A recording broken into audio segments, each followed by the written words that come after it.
So we've done mandible, a lot of mandible, we've done maxilla, we've done the section of maxilla. Now we are reaching to the point where we'll find some reconstructive methods from where we can repair, we can find some muscles to repair the maxillary reconstruction. So what is scalp? Scalp is a soft tissue that is covering the cranial vault. So we will be dealing from the area from the superior orbital ridge to the posterior nuchal line of the occipital protuberance, anteriorly, posteriorly, and laterally to the zygomatic arch and the external auditory meatus margin. All of us know scalp, it contains hair, it is a very important aesthetic factor for us and is a physical barrier for the foreign body irritation. Scalp, skin, we know. S for skin, C connective tissue, Galea aponeurotica, loose areolar tissues and pericranium. So, we'll skip this. Starting from the skin, as the normal skin, it is slightly thicker. It has hair follicles, sebaceous glands, and followed by that we have subcutaneous tissue. One slide on hair follicle. It is stocking-like structure because Dr. Arun will be teaching that we have a loose areolar tissue. That's a dangerous zone. We know it has emissary veins, and because emissary vein is the only venous connection from the extracranial area to the intracranial zone. So these are valveless, we know, and it has a direct access to the cranial cavity.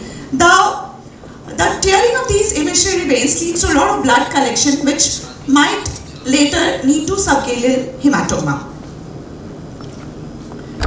Now we talk about what is Galea aponeurotica. It is a strong connective tissue.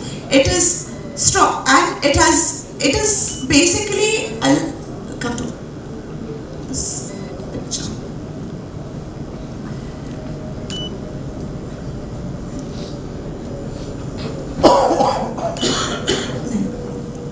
So Galea aponeurotica is at the center. Anteriorly, it is attached to the occipitofrontalis, anteriorly to the frontalis muscle, posteriorly to the occipitalis muscle. It has, so what is occipitofrontalis muscle? Occipitofrontalis muscle consists of frontal and occipital bellies. These are the quadrangular muscles. The bellies are connected with a thick fibrous sheet called as epicranial aponeurosis, also called as Galea aponeurotica. So these occipitofrontalis muscles are the only muscles which elevates our eyebrow. So when we go for brow lift procedures, which will be told later, this muscle has to be dealt, and rest all the muscles are the depressor muscles. Posteriorly, it is attached to the superior nuchal line. Now, pericranium. Pericranium is we know all the bone has a periosteum. This is pericranium. It is the deepest layer. It consists of dense connective tissue. It adheres to the cranial vault, and it supplies to the cranial vault. So the scalp, there is outer supply and one periosteal supply for the pericranium. And we know because of the rich vascular supply, whenever we give a cut on the scalp, there is profuse bleeding because of the retraction of the vessels, which is difficult to control. Plus, there are high collateral supply. Two reasons: because there is nothing to hold, the blood vessels retract, leading to difficulty in controlling the bleeding. And secondly, because of the collateral blood supplies, the profuse bleeding is difficult to control. Coming to the nerve supply. Nerve supply, we know sensory and motor. So first, sensory supply is supratrochlear, which extends from the supraorbital area to the forehead area. Then supraorbital, which extends to the vertex. When we go laterally, there is auriculotemporal and greater auricular posteriorly. And the posterior aspect, we have lesser occipital, greater occipital, and the third occipital. Similarly, this is a lateral view of the nerve supply. We can see the nerve supplies on the, these are the sensory supplies. We know the motor supplies from the facial artery, facial nerve, sorry. Then arterial supply. So the arterial supply is, the brain is the area where both external carotid artery and internal carotid artery supplies to the scalp. External carotid artery branches are superficial temporal artery, we can see here, posterior auricular artery and occipital artery in the posterior part. And internal carotid artery, it comes out on the cranium, it supplies to the forehead extending to the vault. Then venous drainage. There are two drainage, superficial and deep. Superficial drainage are supraorbital, supratrochlear. Then superficial temporal, posterior auricular vein, here backward, and occipital vein. There are deeper veins, which are deep temporal veins and pterygoid plexus. Pterygoid plexus we have read from the first year of our BDS. This is when even if we are giving posterior, we are giving injection, or we know this is we remember the definition. These are connected by emissary veins to cavernous sinus, leading to cavernous sinus thrombosis. So we are connecting back to the face again. Now coming to the layers of fascia. The lateral aspect, this is the donor site for maxillectomy or for nasal repair, even temporomandibular joint surgeries. You can get fascias which act as a barrier to avoid reankylosis. So fascia is divided into three parts, easier to understand. So once you've given the incision on the scalp and you reach skin subcutaneous tissue, and then you find a shiny layer, that is temporoparietal fascia. Temporoparietal fascia is the fascia which is towards the skin. It's not attached to skin. I was initial days I thought it is attached to skin when you take it out. No, it is towards the skin. Then it is followed by superficial temporal fascia, and then the third, and we find a lot of fibrofatty tissues, and that is deep temporal fascia. Too easy to understand, the fascia which is attached to the temporalis muscle, it is deep temporal fascia. We will follow this diagram just to understand, because there is not much muscle in the cranial wall. The only muscle we deal is the temporalis muscle and temporalis fascia. So we follow this line, skin, we know it. So this is the layers of the scalp, skin, subcutaneous tissue, and Galea aponeurotica. So skin subcutaneous tissue it continues downward. The anatomy changes as we reach the superior temporal lines.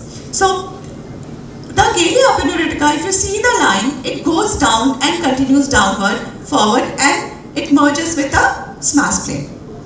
Now, after that, the moment we reach the superior temporal line, this is the insertion point of the temporal muscle. And inferior temporal line here again, insertion points. So now as we go downward, there is the first layer what we see here coming downward is temporoparietal fascia. The fascia which is attached more towards the skin. Followed by that, these are the frontotemporal branches of the facial nerve. So we do the surgical part will be dealt with by Dr. Dipesh. Then crossing this area, there is superficial layer of the temporal fascia, and then there is a interfacial fat pad, and beyond that there is a dissection plane. Then coming to deep temporal fascia. Now we go more downward towards the zygomatic bone. Zygomatic arch. The moment we reach the zygomatic arch, there is division of the deeper lobe of the temporal fascia into superficial lobe of the deep temporal fascia and the deeper lobe of the deep temporal fascia. The superficial lobe of the deep temporal fascia goes downward and attaches to the outer margin of the zygomatic arch, and the deeper goes to the inner margin of the zygomatic arch, and to a part goes downward to the coronoid process. So the temporal fascia and the temporal muscle, it acts as the donor for fascia. If you need a facial flap, if you need a face, the fascia and muscle combination flap. There are various flaps which it is a harbor for the reconstruction method. Again, this is a beautiful diagram. If you see, this is temporoparietal fascia, and then when you expose the temporoparietal fascia, you see deep temporal fascia over it. Now, very important landmark, dissection or the coronal, bicoronal, hemicoronal incisions. Just in front of the tragus of our ear, if we put a finger, we see the palpation.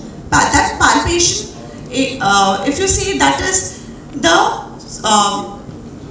this point is the point when you go forward, that upward to the vertex. This is a landmark where there is bifurcation of the superficial temporal artery into the anterior and the posterior branches.